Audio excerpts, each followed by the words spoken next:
रात के 2 बज चुके थे। साइका डरा डरा सा कमरे के कोने में जमीन पर बैठा हुआ था। उसकी हिम्मत ना हुई दोबारा रूही के बेड पर जाने की।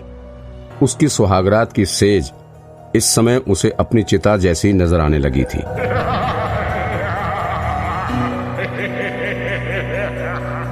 उसने कल्पना भी ना की थी कि सोनू को मार देने पर उसकी आत्मा रूही के जिस्म में प्रवेश कर इस तरह उससे अपना बदला लेगी। क्या ऐसा भी होता है? नामुमकिन, क्योंकि अगर ऐसा होता तो इस दुनिया में रोज ना जाने कितने लोग मार दिए जाते हैं।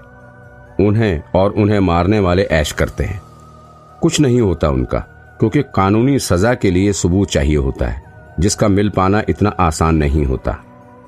और अगर मरने वाले की आत्मा स्वयं ही अपना बदला लेने लगे तो किसी का खून, कत्ल या बलात्कार होने पर खुदा कसम कोर्ट कचहरी, वकील, गवाह किसी की भी फिर जरूरत ही ना पड़े, क्योंकि अपराधी अपने पैसे, रुतबे और अपनी चालाकी से चाहे जितना भी कोशिश कर ले खुद को बेगुनाह साबित करने का, पर मरने वाले की आत्मा के आगे ये सब कुछ भी काम में नहीं आने वाला।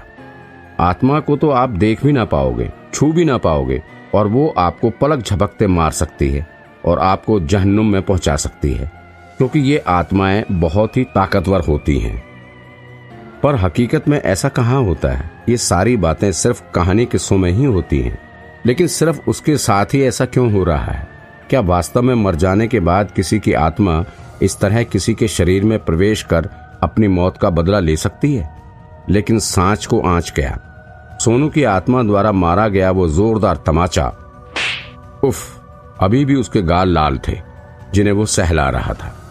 उसने एक बार फिर से रूही के बेड को देखा। रूही इस समय गहरी नींद में सोई थी और अत्यंत खूबसूरत लग रही थी।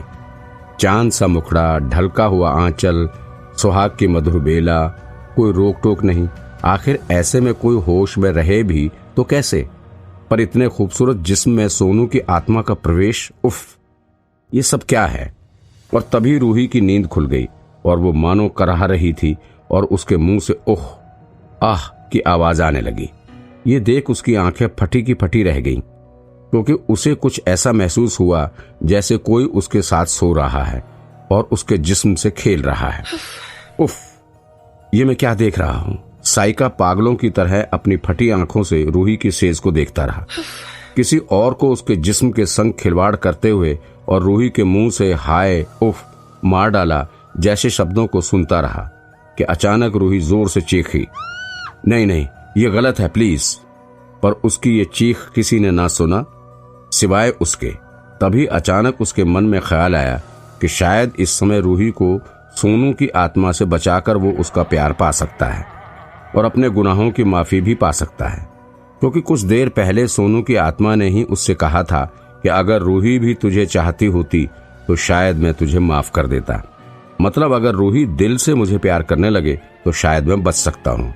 हाँ, यही ठीक रहेगा, क्योंकि सोनू रूही को बेहद प्यार करता था और मरने के बाद अब भी उसे प्यार करता रहा, अभी भी उससे प्यार करता है, और इसलिए रूही को किसी तकलीफ में वो नहीं देख सकता। और अगर रूही मेरे संग खुश रहेगी तो उसकी खुशी के लिए सोनू की आत्मा को मुझे माफ भी करना होगा।